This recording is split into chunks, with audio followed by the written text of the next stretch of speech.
Chop it down. Chop it down. Chop it down. You gon' chop it down. Chop it down. You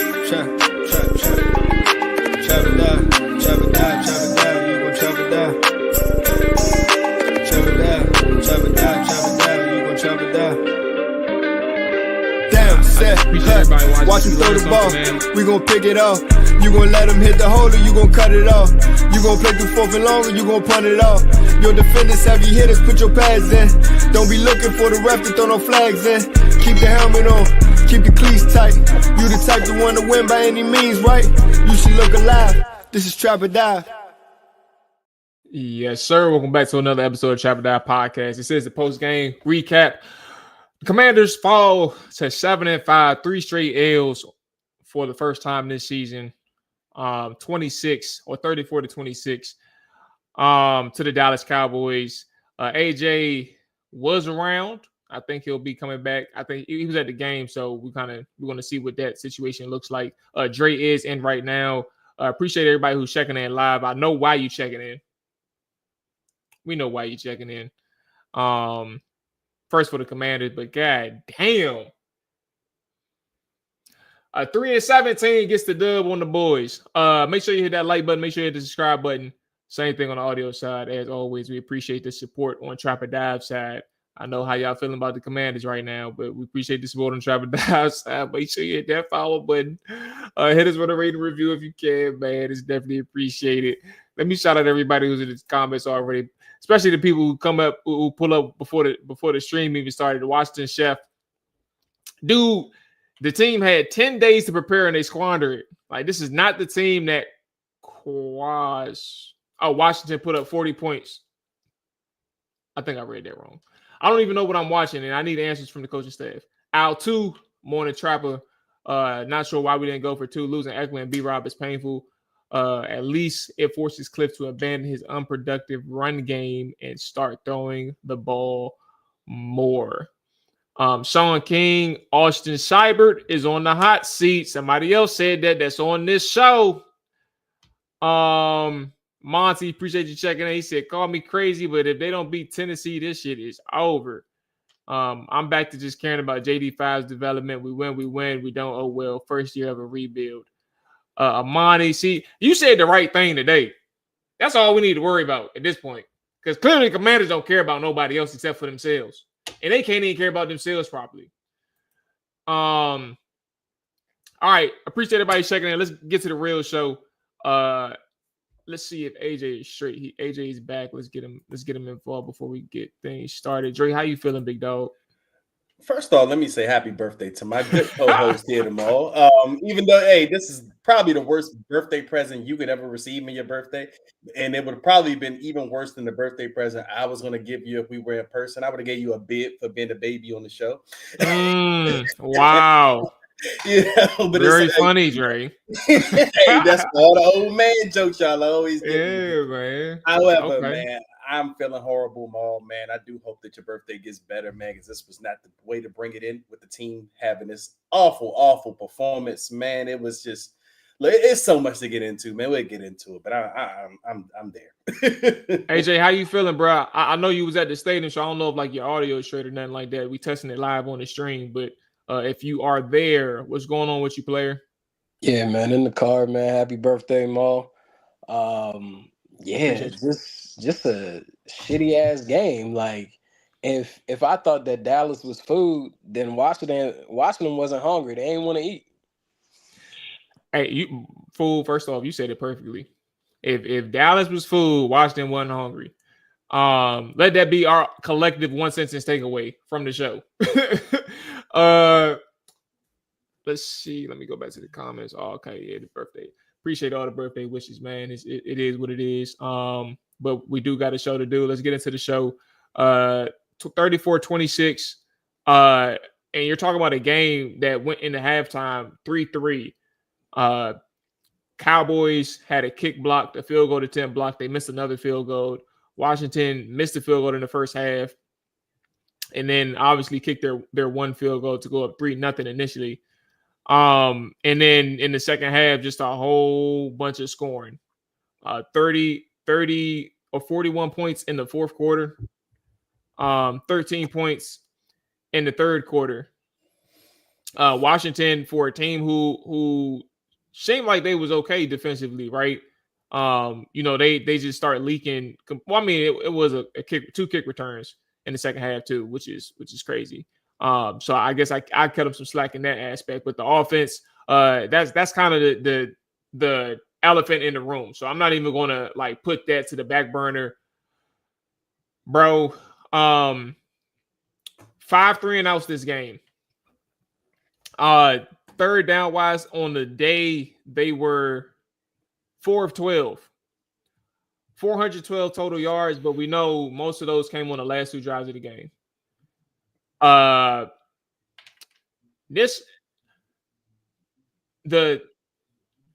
The way that this season started for these guys and the promise that it showed has also been a complete shock in the witching way they regressed offensively, and in the rate in which they did is kind of where I'm getting to.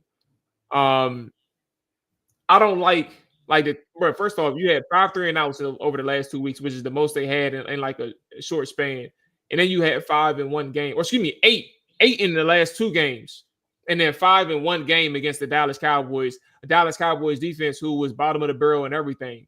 Like literally bottom third defense in every single statistical category that you can think of. They were bottom third, and you find a way to look terrible against these guys, bro. I'm gonna give y'all the floor. Y'all can take it whichever way y'all want to go, bro. Yeah, I'll start, man. Ball. To me, the most frustrating and disappointing thing about this L is Washington was outcoached on all sides of the football today. I mean, to me, Dan Quinn set the tone in this game on that 4th and 2 when we were up 3-0. And this was a completely different situation and scenario than the Philly game when he should have kicked the field goal in that game. In my opinion, I thought he should have kicked the field goal there because of the scenario that was dictating. Philadelphia was stopping your offense all game. You needed points, and it was a really close game, and it was late. This game is early in the game. This is a chance to kind of put your foot on a lesser opponent, so you think, or so that's perceived coming into this game. Dallas is the lesser opponent. You're a favorite by 10.5 points. And I really thought he copped out kicking a 51-yard field goal. This wasn't a chip shot field goal. This was a 51-yard field goal with the kicker that was kicking for the first time in a couple of games because he was injured. And you go out there and you send your field goal unit on instead of kind of trying to, go stomp on Dallas early in the game when you had the momentum. He misses the field goal, and I just thought everything went downhill from there. Defensively, man, I was really disappointed in the defense. And it's kind of tough to say that because for a long time in this game, Dallas didn't score. But I didn't really feel like that was because we were just flat out shutting Dallas down for most of the game. I felt like Dallas was kind of bullying our defensive line, and they had backup. They had like 2 or 3 backups on their offensive line, and they're bullying your defensive line for the most part of the game. Rico Dowdle's getting 4 to 5 yards every carry. Seems like Cooper Rush never felt like we put any kind of pressure or made him feel any kind of rush at any moment in this game. So I mean, this was one of Joe Witt's worst called games. I thought, or not even. I'm not gonna say worst called games, but just for his unit, this was one of their worst games in a while, probably since week 3 of this season, But again, I mean, we come back to the offense. The offense has just for the last few games, they've just been tailing off. And I texted you all late in the game when we finally got a late drive for the touchdown before the Terry touchdown, the drive before that. The offense finally felt like they wanted to play a bit aggressive. And I just thought that wasn't there all game. I just felt like it was too predictable for the most part of the game. They were going to go to, Eckler for the little shotgun handoff for 2 to 3 yards. Then Jaden's going to throw a screen pass that may or may not be completed for 2 or 3 yards. Then you're in a third and kind of 6-7 situation where Dallas can kind of, confuse Jaden or then, stop him or whatever the case may be. But I just felt like nothing was creative until late in the game when you want to play a little bit aggressive. And it's just discouraging because this Dallas team just felt like they were giving up on the season. Like this Dallas team was there for the taking. As AJ mentioned, this Dallas team was food. But Washington sat there and played with their food for all of the game until Dallas took a commanding lead in this game. And now you're playing from behind. And then you get to Austin Seibert. Austin Seibert, man. Again, the 51-yard field goal he missed. Game.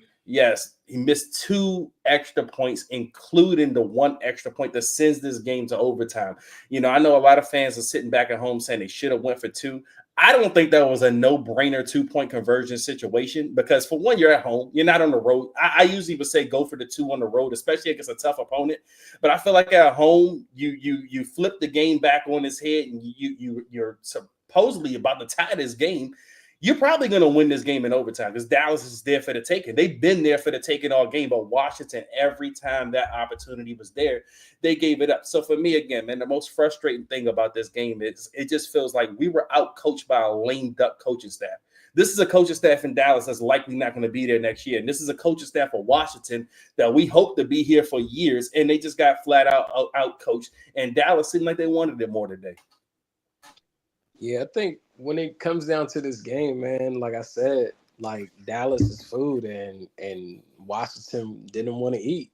Like, I mean, it's just kind of frustrating. I don't understand what the goal of this offense is, but when you sit there and watch the game, and then when it comes down to these clutch moments, the ball is moving. It's like, why don't you have this approach all game? Like, why are we overthinking so many different dynamics when it comes to this passing game with this team? And the offensive line is getting dogged. Like, they legit getting dogged. I don't really have too many complaints as far as like the defense. I mean, they were out there all damn day. Like, drives were not being continued by any measure at all. Like, they literally was just playing all damn day. Like, yeah, man, and with y'all boy B-Rob, I think it's a wrap. Like, I think he's done for the season, bro. Because it's like you can't keep having. You said B-Rob? Yeah, like I don't know his injury status or whatever. Hurt his like, ankle, but I'm with you to your overall point. Not that he's done for the season, but it's like I think I said it. I'm gonna let you finish too. By the way, I'll just be quick. I think I said it like you can't ask for all these carries or like try to shoulder the load offensively. And it's not like I'm not blaming him, but like you can't ask for all that and you can't even stay healthy. Like injuries are sometimes out of your control, but bro, like if you ain't ready for the load, bro. Yeah, like it's just like they definitely don't run well unless he's playing. And when Eckler has to be the vocal point within this offense, which I feel like he can be for most teams in the NFL, Cliff just doesn't know what to do. Cliff is getting out-coached offensively week in and week out, man. Like, I really don't know. Yeah, Washington should have won this game, but I'm not going to go into panic mode where I still don't believe they don't make the playoffs.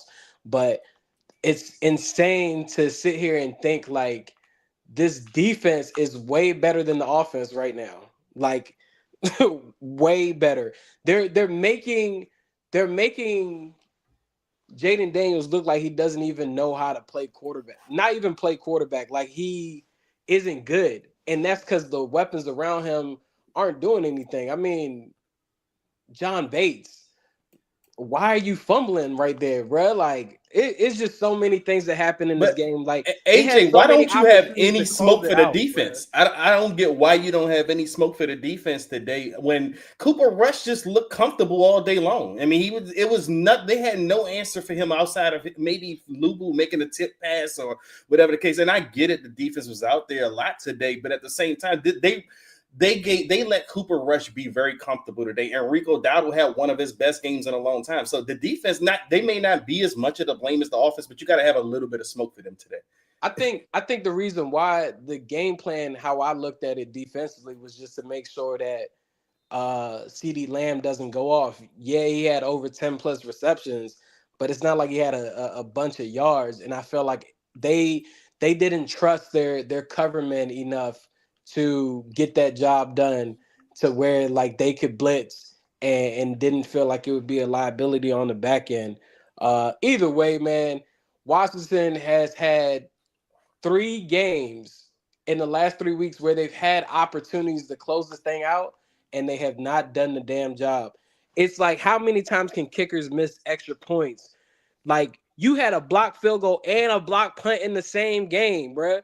And you still don't win. Like, all these things changed over from turnovers. And maybe I'm wrong too. I thought when you block a punt, where you block the punt is where the ball is that's where it's spotted, not where it bounces. I thought it was. I don't know. Well, That seems pretty wild to me. Yeah, I'm gonna be quiet. I'm not too sure on that one.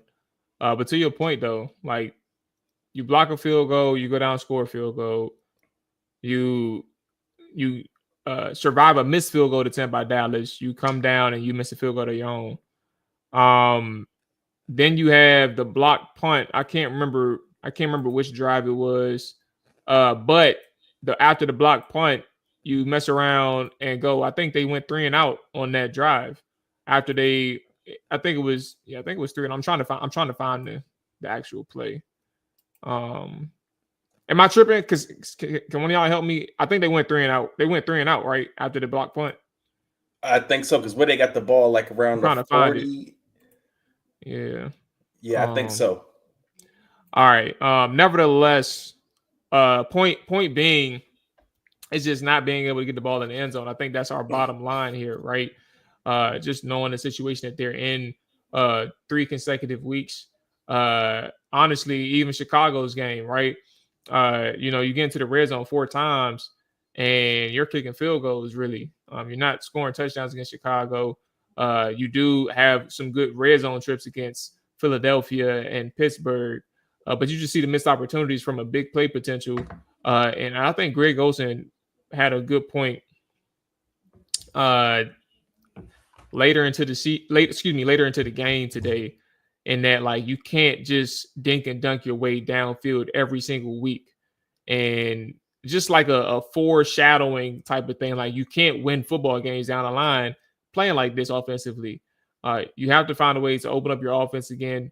And he even challenged Cliff Kingsbury on the game during the game to like dig deep and figure out how to reinvigorate your offense. I know you was at the game, AJ, so you didn't hear that part. You didn't hear the broadcast per se, but he called Cliff Kingsbury out at one point, and it wasn't like a negative tone, but he was just saying like you got to understand that we're in the second half of the season essentially, and you got to be able to reinvigorate your offense and find a way to stay as efficient as you were in the first half. But he did say something to that extent. I want to play something from Terry McLaurin, and we can do that. We'll start off with one sentence takeaways when we come back, and then we'll play something from Cliff Kingsbury. From Terry McLaurin after the loss.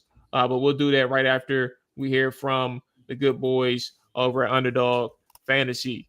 As always, it is Underdog Fantasy, the best place to play champions. Sign up now using promo code TRIBEDIVE to get your $1,000 in bonus cash instantly. As always, say they will be playing a special promo or bonus every single day, such as Profit Boost, where you can bump up your winners in just one tap, to eligible entries, discounts where you can get adjusted projections on certain player stats to give you a better chance at a big dub, and free picks where you select higher on a 0.5 stat just for the selection to win. All new users specifically get free picks, and that's exactly what you want to do. I mentioned this week I was doing the air raid special where you got to select certain receivers or pass catchers who were going to have over 50 yards receiving. I think it was 50 yards. 50 yards receiving on the day. And the same thing like the red zone rush where you swipe left, swipe right for the players. You do the same thing for the air raid. Easy money, or should be easy money. It depends on how lucky you get.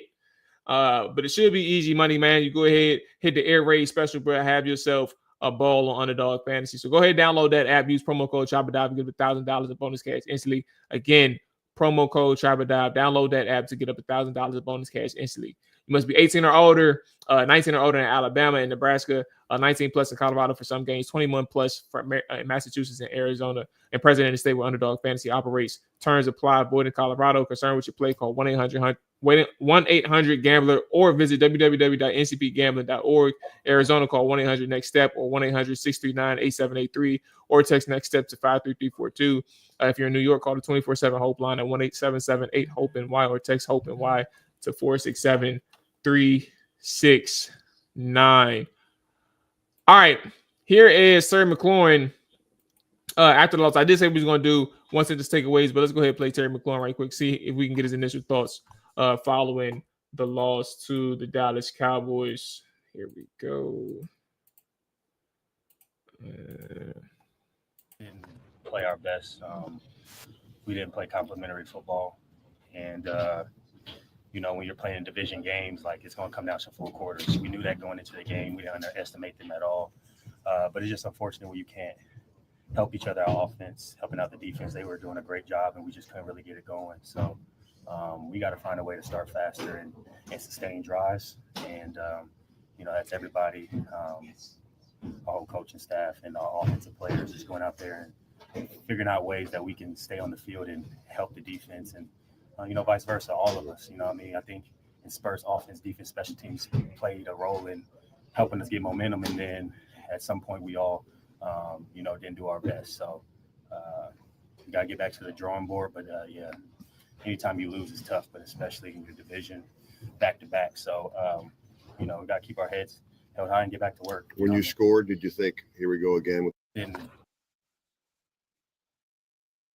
Nothing out of the ordinary from Terry. I think that's exactly what you expect from him. But at the end of the day, fellas, I think that the biggest thing that he mentioned is something that we all are aware of. You cannot expect to win these tough games and you're relying on one side of the football for the most, whether it's offense or defense, right? Because you gotta get help from, and even special teams, but you got to get help from each of the units.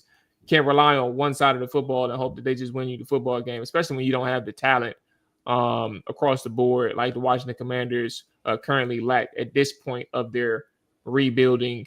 Terry said it. You just can't rely on one side of the football, and unfortunately for the offense, you finish a half of football with 3 points. And you really don't start get going in terms of the scoring in the second half until you're down 2 scores. Yeah, and again, like I said, I got much more smoke for the offense because this is not just this game at this point. We're talking about multiple games. The Philly game, you win that game if the offense is playing any kind of semblance of what they've been throughout the season. You win that Philly game, but you didn't. You let Philly hang around to the point where Philly ended up making the game seem not even close by the end of the game. Dallas game, I mean, you're 3-3 at halftime, multiple opportunities. As I've been said, you have blocked field goals, you have blocked punts. You did nothing with any of that. And everything just seemed predictable. And Dallas was sniffing everything out early. And I just felt like at no point Cliff or the offense in itself was adjusting. Noah Brown was pretty good early in the season. I mean, he felt like he was reliable, but now it's to the point now he's catching balls off his face mask, is going off his chest, and he's not coming through with these passes in his chest. I mean, Jaden maybe is looking more like a rookie, than he has looked early in the season. So it's a lot going wrong with the offense. Can't seem to stay healthy with B-Rob, But again, I mean, it was really disappointing because this is a Dallas team that I said they felt like they were giving up. This was a team that you should have probably went up in here. You should have been angry. Like, you should have been mad coming out, losing your last 2 games. Like, you should have came out here ready to kind of blow the doors off of Dallas. But again, when you decide to go for that field goal, 4th and 2, 3-0, that to me says now you kind of respecting your opponent too much in this case. I mean, I get it. You want to respect them. They're an NFL team, but this is a team that you're supposed to be better than right now. This is a team headed in the opposite direction that you are headed in. And yet you came out there and say, yeah, we're going to play this a little bit conservative than we have in the past. That's my issue, because in the past you weren't playing those conservative. You were going for those 4th and 2s earlier. Now you're kind of letting insecurities creep into your football team. You're starting to second guess yourself as a football team. So Dan Quinn has got to kind of have some kind of reevaluation period. I don't know if he needs the bye to come up, but we have one more game before the bye. So something has to get figured out before then. But again, I just didn't like, especially on the defensive side of the football, that's a team offensively that's anemic. I mean, everything they were running, it kind of looked like the game plan that Bill Callahan ran for Dwayne Haskins back in 2019. One of those game plans where you don't really trust your quarterback, so you're just going to kind of run all kind of misdirection plays. You're going to try to get your best wide receiver the ball on carries, and you're going to, just run all kind of little gimmicky stuff that you're not really trusting your offense fully. to the point where Washington, they stopped them a few times, but a lot of times, like I said, they never made Cooper Rush uncomfortable in this game. And that's what bothered me about the defense. Again, I don't have more smoke for the defense, and this offense should have won this game easily. But at the same time, I do not like not making Cooper Rush uncomfortable at any point, because you play better quarterbacks than Cooper Rush. You've made other quarterbacks uncomfortable. Like, you got the Russell Wilson quite a lot. And I thought that, I had no smoke for the defense in that Pittsburgh game. The defense, I felt like they did enough in that game to win that game. The offense let you down. I had no smoke for the defense in the Eagles game. They did enough in that game. You should have beat the Eagles. But you weren't playing an offense today that was comparable to the Eagles or even the Steelers offense today. You were playing an anemic offense with a backup quarterback, multiple backup offensive linemen, a running back that's probably a RB2 in this league. CD Lamb is really your only threat on offense. And yet when Dallas needed plays, they made those plays. Late in the game, they were making these plays, and the defense didn't seem like they had an answer late in the game. Maybe they were exhausted. Maybe they weren't. Who knows? But either case, this was a game it was lost in multiple ways, coaching, personnel, and it's really frustrating. It's kind of hard to justify. Like, I was able to justify a couple of those losses, but today it's hard to kind of justify that game. Yeah, I mean, I think you just want to see this team, like, when they have to play 2-minute warning football or down or whatever, it just looks different. You want to see Cliff call the game like that. I didn't really see Terry line up anywhere else all day. It was just a real stagnant looking offense, man. It looked mediocre.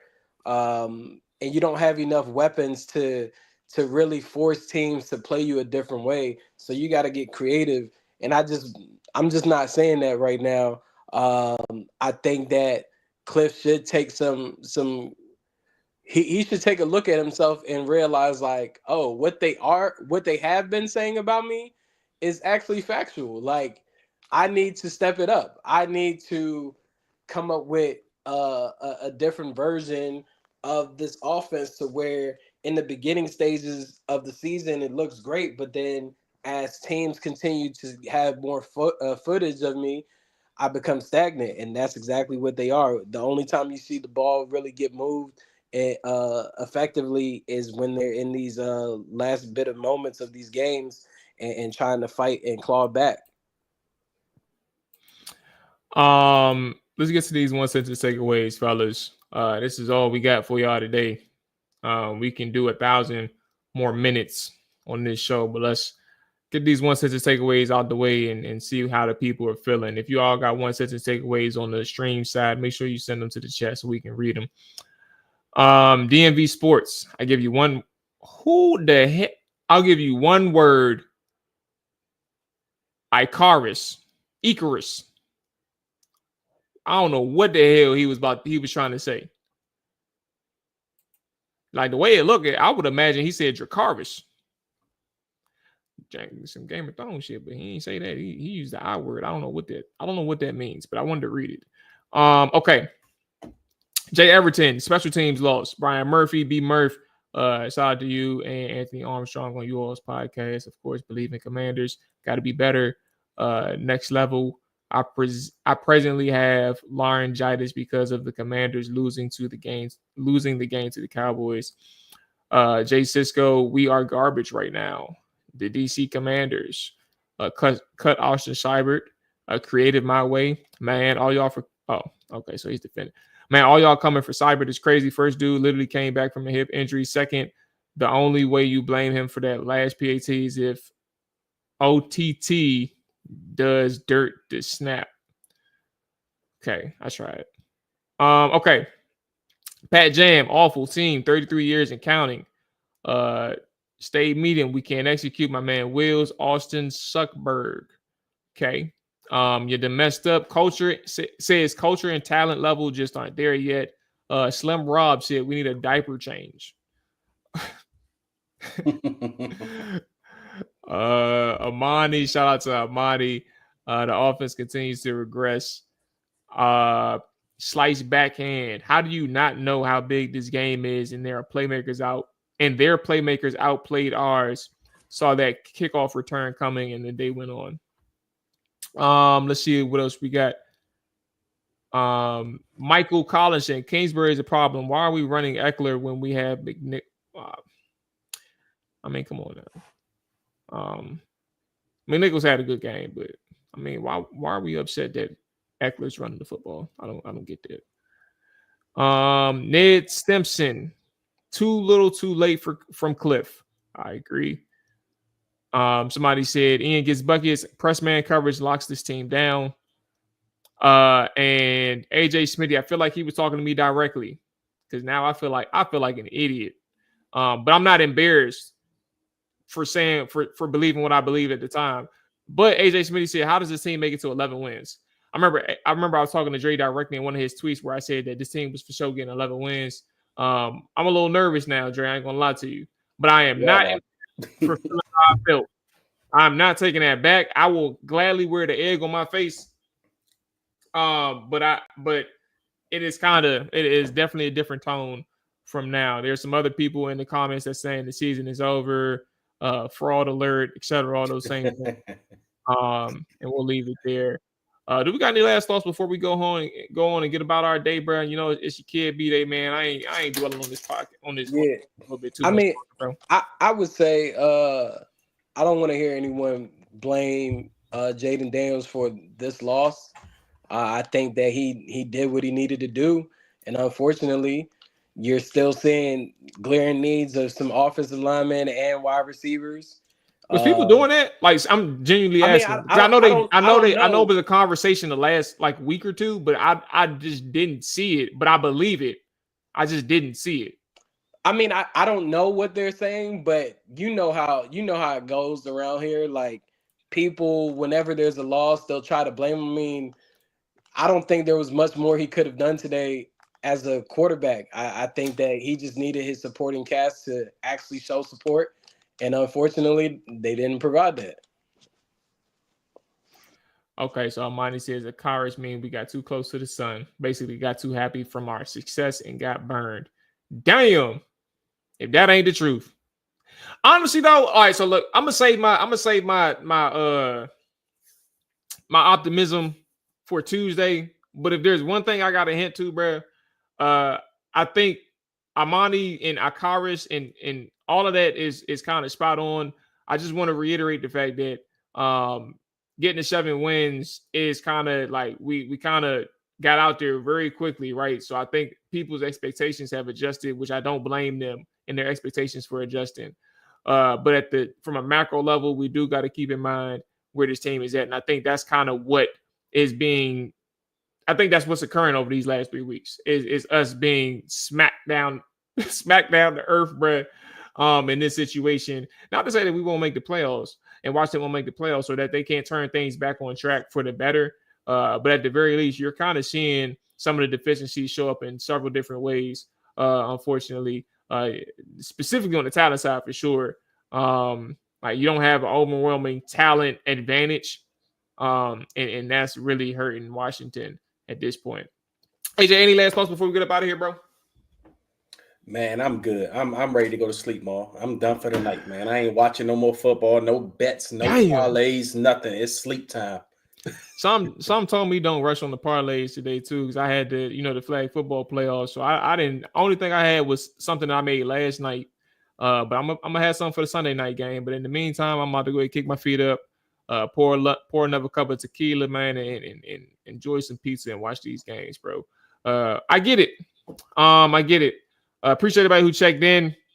Jay Tizzy, Al too, Amani, Jerian, etc. Peacecraft for sure. That's gonna wrap it up for us today. Y'all take it easy. Enjoy the rest of y'all week or weekend. And then we'll spin the block on Tuesday, bro. We out of here. Peace.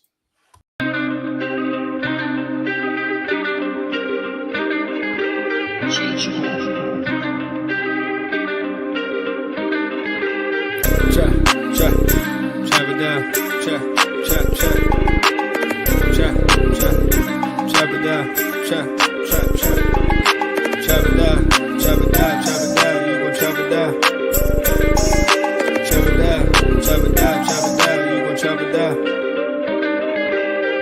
said, watch him throw the ball. We gon' pick it off. You gon' let him hit the hole or you gon' cut it off. You gon' play through 4th and long or you gon' punt it off. Your defenders heavy hitters, put your pads in. Don't be looking for the ref to throw no flags in. Keep the helmet on, keep the cleats tight. You the type to want to win by any means, right? You should look alive. This is Trap or Die.